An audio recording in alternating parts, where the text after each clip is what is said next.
Welcome back to the deep dive. Get ready to jump into some serious detail today. Yeah, we've got this fascinating document someone shared, and we're really going to unpack it. It's all about the really intricate world of Amazon PPC and something the source calls ranking memory. That's right. Yeah. Think of it like an algorithmic history book Amazon keeps on your ad performance. And how that history shapes where your ads show up right now and later. Exactly. And this document, it dives deep, asking a whole series of, well, research questions about it. And for this deep dive, you sent us this specific source document that really focuses on two key areas. So our mission today is to take everything the document says about these two topics, the ethical considerations and business practices around ranking memory, and how Amazon's system compares to other ad platforms and, traditional methods. And we're going to break it down completely. The goal is to make sure you, the listener, understand every key point, every number, every single example the source provides. Exactly. We want to get into the weeds of the findings and explain why this pretty sophisticated system has real-world implications for anyone, navigating Amazon advertising. So we'll start with the ethical questions, the business implications first. Lay out exactly what the source reveals there. Okay. And then we'll pivot, see how Amazon stacks up against the broader advertising landscape, pulling out all those comparisons the document makes. Let's get started. Okay, so the source document, it really doesn't waste any time. Yeah. It jumps straight into these core questions about ethics and business practices tied to Amazon's ranking memory system. And why are these questions even being asked? Well, the document points out this system, it impacts literally millions of sellers. And it influences billions, with a B, billions of dollars spent on advertising. Wow. Okay, so how it works and how fair it is. That has huge consequences then. Absolutely. And fairness, yeah, that's a major theme. The source zeroes in on transparency and fairness right away. So question 11.2 in the source, it asks directly, how transparent should Amazon be about these ranking memory factors? Because they clearly affect advertisers so much. Right. And the source immediately links that transparency question to fairness concerns. Especially it highlights the challenges faced by new sellers. Why is it unfair for them, specifically? Well, the document explains it's because new entrants just don't have that crucial historical performance data. The ranking memory system relies on history, and they arrive with none. Ah, so they're at a significant disadvantage right from the start. Exactly. And the source provides some pretty stark data on this, pulling from multiple sections. It states that new entrants and small sellers need 40–60% higher CPCs, cost per click. That's how much you pay per click, right? Right. They need to pay 40–60% more just to compete effectively in crowded niches compared to established players who already have that ranking history built up. 40 to 60% higher costs. That's a massive barrier to entry for a small business trying to get started. It really is. Yeah.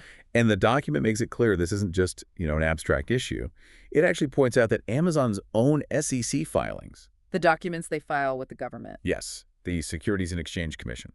Those filings note ongoing antitrust investigations. And these investigations are looking specifically at whether Amazon's ad prioritization practices. Including ranking memory. Yes, including how ranking memory and things like temporal weighting, how recent performances valued function, and whether they create unfair competition. Wow. So the source links this directly to its own research questions, like 11.3, 11.5, 11.6. It does, emphasizing that this is a serious regulatory issue under scrutiny. It's not just advertisers complaining, it's being officially investigated. So this complex system detail is actually part of government investigations into market fairness. The document then specifically asks in question 11.6 how these ranking memory practices affect small business competitiveness on Amazon. Right, reinforcing that link again. Those high CTCs, the lack of historical data, they're major hurdles for small businesses trying to break through and grow on the platform, according to the source. Okay, so this tension then brings up another ethical question the source poses, 11.4. How should Amazon balance its own interests, like, maximizing ad revenue, with making sure customers have a good experience when they see these ranked ads? That's the classic platform dilemma, isn't it? On one hand, the source points out, ranking memory is built on metrics like CTR click-through rate. How often people click the ad. And CVR conversion rate. Yeah. How often a click leads to a sale. These metrics are basically proxies for relevance and customer satisfaction. Amazon wants relevant products high up. Because that's better for shoppers, ultimately. They find what they want faster. True. They want shoppers happy. However, the document notes, ranking so heavily on past success inherently favors the incumbents, the sellers who were already established. Which means it could limit customer exposure to potentially relevant new products, maybe from smaller sellers, even if that new product is a great match. Exactly. And that circles right back to the fairness issue for new entrants. It's a really difficult balancing act for Amazon, as the source frames it. The document also briefly mentions consumer protection issues in question 11.7. Anything specific there? It does raise the question. It's listed as a research area, but the source document itself doesn't really detail specific consumer protection issues directly tied to ranking memory itself. Okay. The main point seems to be that broader one about maybe limiting visibility for new or different products, which, we kind of covered under the fairness umbrella. Gotcha. So understanding these challenges, the sort of bias towards history, how does the source say businesses should approach building ranking memory while, trying to stay ethical? That's question 11.8. Well, the document draws a contrast. It talks about legitimate strategies, things like focusing on genuinely improving your CTR and CVR, making sure you have consistent inventory. Avoiding stockouts is key, right? Absolutely. Actively getting customer reviews, even driving external traffic to your listings. We'll talk more about that later. It contrasts these with practices Amazon systems are designed to flag as potentially manipulative. Ah, so Amazon has ways to police this. It tries. And this is where the source brings in Amazon's anomaly detection systems. It specifically mentions the SLIDR system, that's SLIDR, slice-level detection of robots in several sections. SLIDR. Okay, what does it do? SLIDR is presented as one of Amazon's technical defenses. The document states it flags irregular CTR spikes, specifically spikes greater than 300% that happen within a very short time frame, 48 hours. 300% in 2 days. That sounds suspicious. It does. And when SLIDR detects this, the source says it can freeze those suspicious campaigns. It's framed as Amazon's way to enforce data integrity, fight things like click farms, trying to artificially juice the numbers. So it's a mechanism for fairness, trying to stop blatant manipulation. But it also shows you probably can't just easily game the system. Right. It shows the limits of trying to artificially inflate performance. The source also details some other operational safeguards aimed at fairness or stability. Like what? Well, for instance, it mentions that some algorithmic adjustments offer grace periods for new products or new sellers. These can be around 30 days. A 30-day window. Yeah, a window to sort of correct performance issues without immediately getting hit with massive CPC inflation. It's a small buffer for newcomers. That seems like a direct nod to that disadvantaged new sellers face. What else? It also discusses inventory buffers. We mentioned stockouts hurt ranking memory. The source says stockout-triggered decay can be harsh, like 40%. Yeah. But it also says this decay gets halved, down to 20%, if the seller restocks within 72 hours. Ah, so a quick restock mitigates the damage significantly? Exactly. It helps preserve some of that sales velocity equity, helps sellers recover faster. Yeah. That's especially important for smaller businesses maybe struggling with inventory management. Makes sense. Any other safeguards mentioned? Yes, maintaining good account health metrics. The source frames this as an ethical business practice that directly impacts ad performance. Things like your order defect rate, ODR, staying below 1%, or keeping your account health rating, AHR, above 250. What happens if those slip?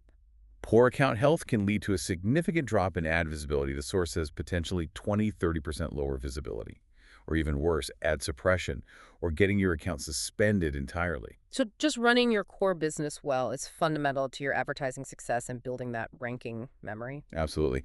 And one final point on the ethical transparency side. The source brings up again, across several sections, this idea of attribution opacity. Yeah. Meaning Amazon doesn't always fully disclose exactly how complex interactions affect organic rank, like the combined effect of multiple ad campaigns, or the precise weight given to that external traffic we mentioned. And this lack of clarity. Is specifically noted in the document as raising those antitrust concerns again. Okay, so to sum up the ethical picture from the source, Amazon's system, built on history, creates real challenges and higher costs for new small sellers. There are investigations into fairness. Amazon has technical defenses like SLIDR and operational buffers like grace periods and inventory recovery, but transparency remains an issue. That's a good summary of what the source presents. It's a system with built-in tensions. Right. That gives us a really thorough look at the ethical considerations and business practices discussed in the document. So let's shift gears now. How does this whole ranking memory concept and Amazon's advertising approach compare to other platforms and traditional methods according to the source? Okay, this is where the source really highlights Amazon's unique spot in the advertising world. It starts by comparing Amazon PPC pay-per-click on Amazon with traditional advertising. Like TV, radio, billboards. Exactly. And the absolute fundamental difference the source points out is Amazon PPC's intense focus on e-commerce and that point of purchase intent. Your ad shows up when someone is actively looking to buy something right now. Whereas traditional ads are more about broad reach, building general brand awareness over time. Precisely. Getting eyeballs, maybe building desire, but not necessarily catching someone in the act of shopping for that specific item. The source details several key differences. First up, cost efficiency. We touched on this. Amazon is pay-per-click. Right. You only pay when someone clicks. Traditional usually involves fixed cost structures.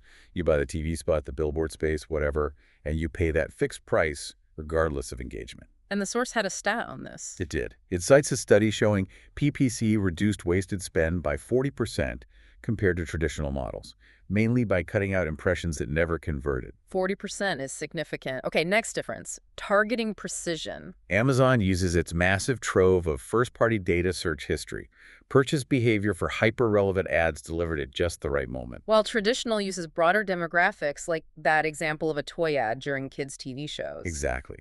Much broader strokes. Then there's measurability and adaptability. This seems like a huge advantage for PPC. It is. You get real-time analytics on Amazon. CPR, ACOS, ROAS.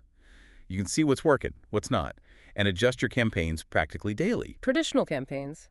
Much harder to measure quickly, right? Take surveys, sales lift analysis, often months later. And you can't easily tweak a TV campaign once it's running. Pretty much. The source also highlights contextual integration. How the ads fit in. Yeah. Amazon ads like sponsored products appear seamlessly within the shopping flow and search results on product pages. They feel like part of the experience. The source used the wireless headphones example you search. You see relevant ads right there. Exactly. Leveraging that immediate intent. A traditional ad might hit you when you're thinking about dinner, not headphones. And the last difference mentioned was pricing. Auction-driven versus fixed pricing. Amazon uses that modified, generalized second price, GSP, auction. Costs are dynamic, based on competition in real time. Traditional media buys are usually negotiated fixed rates. Right, so the strategic takeaway the source offers is, traditional builds brand, Amazon PPC, efficiently drives measurable sales by capturing immediate intent. But they can work together, build the brand elsewhere, capture the sale on Amazon. Precisely. And the source drives this point home by stating Amazon-sponsored products show 3-5 times higher conversion rates compared to Google Ads. 3 to 5 times. Wow. Why? The source attributes it directly to Amazon's incredibly intent-rich environment. People are there to shop. Okay, that makes sense. So let's zoom in further now. How does Amazon's auction system compare specifically to Google Ads and Facebook ads? Section 9 of the source covers this. Right. The document explains they all use second price auction principles, generally, meaning the winner pays just enough to beat the next competitor. But their ranking methods and goals are quite different. So for Amazon, the source confirms the main goal is direct sales velocity, capturing that immediate purchase. Key ranking factors. According to the source, your bid, your ad relevance, measured by things like CTR being at least 0.5%, CVR at least 10%, and having that historical evergreen status. Meaning it's proven relevant over time. Yes, and crucially, those external traffic signals. Driving 15% or more clicks from outside Amazon gives an algorithmic boost to your organic ranking. And payment is that modified GSP auction pays slightly more than the second bid. Correct. The source gives that example. A $1.50 bid with a 500% top of search multiplier becomes an effective $7.50 bid. If the next highest is $6, you pay $6.01 per click for that top spot. Okay. Now, Google Ads. What's their main objective, according to the source? Keyword intent alignment and user satisfaction on the search results page. Ranking is driven by the ad rank formula, which is CPC bid multiplied by quality score. And quality score is king on Google, right? Absolutely critical. The source breaks it down, roughly 40% weighting on CTR, 35% on relevance, keyword ad landing page match, and 25% on the landing page experience itself. And the cost formula is different, too. Yes, the source gives it as CPC ad rank of the next bidder your quality score, plus $0.01. Ah, so your quality score directly impacts your cost. Exactly. The source provides a great example. Advertiser A bids $4, quality score 3, so ad rank is 12. Advertiser B bids less, $3, but has a quality score of 4, also ad rank 12. So they rank the same. And they both pay $3.01 per click. B's better quality score offsets their lower bid, making them competitive on cost. That really shows the power of quality score in Google. Okay, third platform, Facebook ads. What's their primary goal? The source says it's user engagement and brand awareness within their social environment. Ranking uses the total value equation. Ad quality plus bid multiplied by estimated action rate. Ad quality, that's based on user feedback. Hiding ads, reporting them. Yes. And the estimated action rate predicts clicks, conversions based on user behavior. Facebook prioritizes ads with high engagement FAQ. The source mentions things like video watch time of 3 minutes or more. Or ads with low frequency, meaning they haven't been shown too often to the same person, like less than 2 impressions per user per week. So very different priorities across the board. Amazon sales, Google intent match, Facebook engagement. Precisely. And the source's comparison table data really lays this out clearly, contrasting things like their primary objectives, bid adjustment tools, like dynamic bids on Amazon versus automated bidding on Google versus campaign budget optimization on Facebook, unique constraints, inventory on Amazon versus local search on Google versus audience saturation on Facebook, and data use, sales history external links on Amazon versus search queries on Google versus cross-device tracking on Facebook. The performance metrics they focus on also tell the story. Amazon, ACOS, with 15-25% being optimal according to the source. Google, quality score where 7 out of 10 is considered good and can cut your CPC by 20-30%. And Facebook, relevance score, where 8 out of 10 is optimal and can lower your cost per 1,000 impressions, your CPM, by 40%. So the strategic implication is clear. You got to tailor your strategy. Amazon for conversion, Google for intent capture, Facebook for branding and reaching audiences. The source does mention that trend towards hybrid models, like Performance Max on Google or Advantage Plus on Facebook. Yeah, and Amazon's generative AI for creatives. Hmm. But it maintains their core structures are still fundamentally different, shaped by what each platform is primarily for. Now, let's circle back to something you mentioned that the source really emphasizes as unique to Amazon. This external traffic valuation. Yes, this is a huge differentiator highlighted throughout the source.